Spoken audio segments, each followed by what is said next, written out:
baate siyaannaani mimmaanna yaate kottanoo sineegaa maal taate fagaattee jirte ansi dhabeen akkamiin gabbadhu nyaadhaan an dhugaa hin furdadhu kooka maaliitiin beekee dubbadhu rajii jaalale.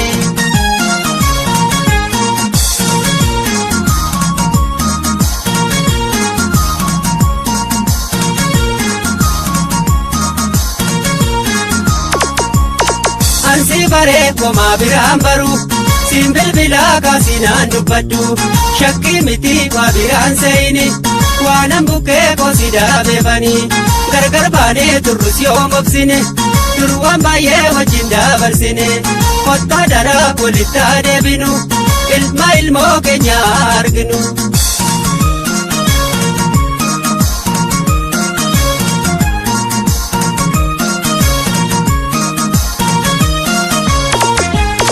Jiruu wayyeeffachuuf namni biyyaa ba'a ragalfiin hin jiru ganamaaf galgala biyya ormaa ormumaa maaltu namaana makalloo firoo fi eenyu namaa ga'a hojjetaaltee bultuu salkanii fi guyyaa dadhabeera jettus maaltu namaa morma nyaatanii dhuganuus cooma biyya orma.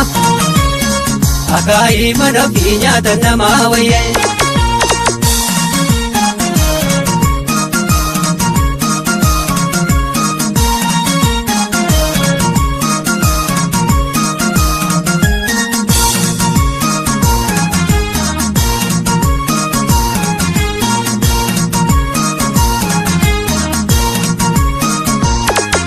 Nadeemnaa gattee biyyaa baate sidamnaani mimmaanna yaate.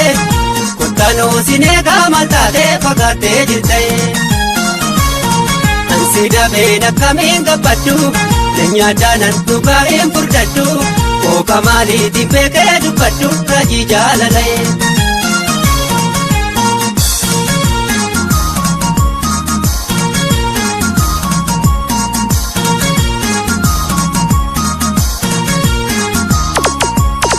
Ansi baree komaa biraan baru siin bilbilaa kaasinaan dubbadhu shakkii miti waa biraan seeyini waanan bukkee koosi daabeefani gargar baanee turrus yoo mobsine durwaan baay'ee wajjin dabarsine kottaa daraa walitti adeebinu ilma ilmoo keenya arginu.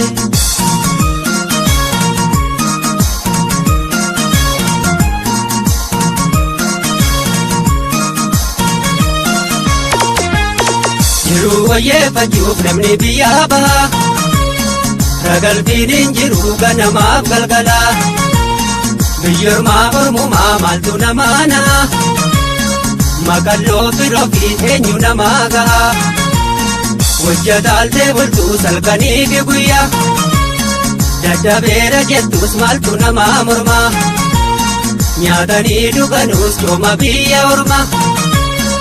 Akaayii mana fi nyaata namaa wayyee hojjetaaltee bultuu salkanii fi guyyaa dadhabeera jettus maaltu namaa morma nyaatanii dhuganuus cooma biyya orma akaayii mana fi nyaata namaa wayyee.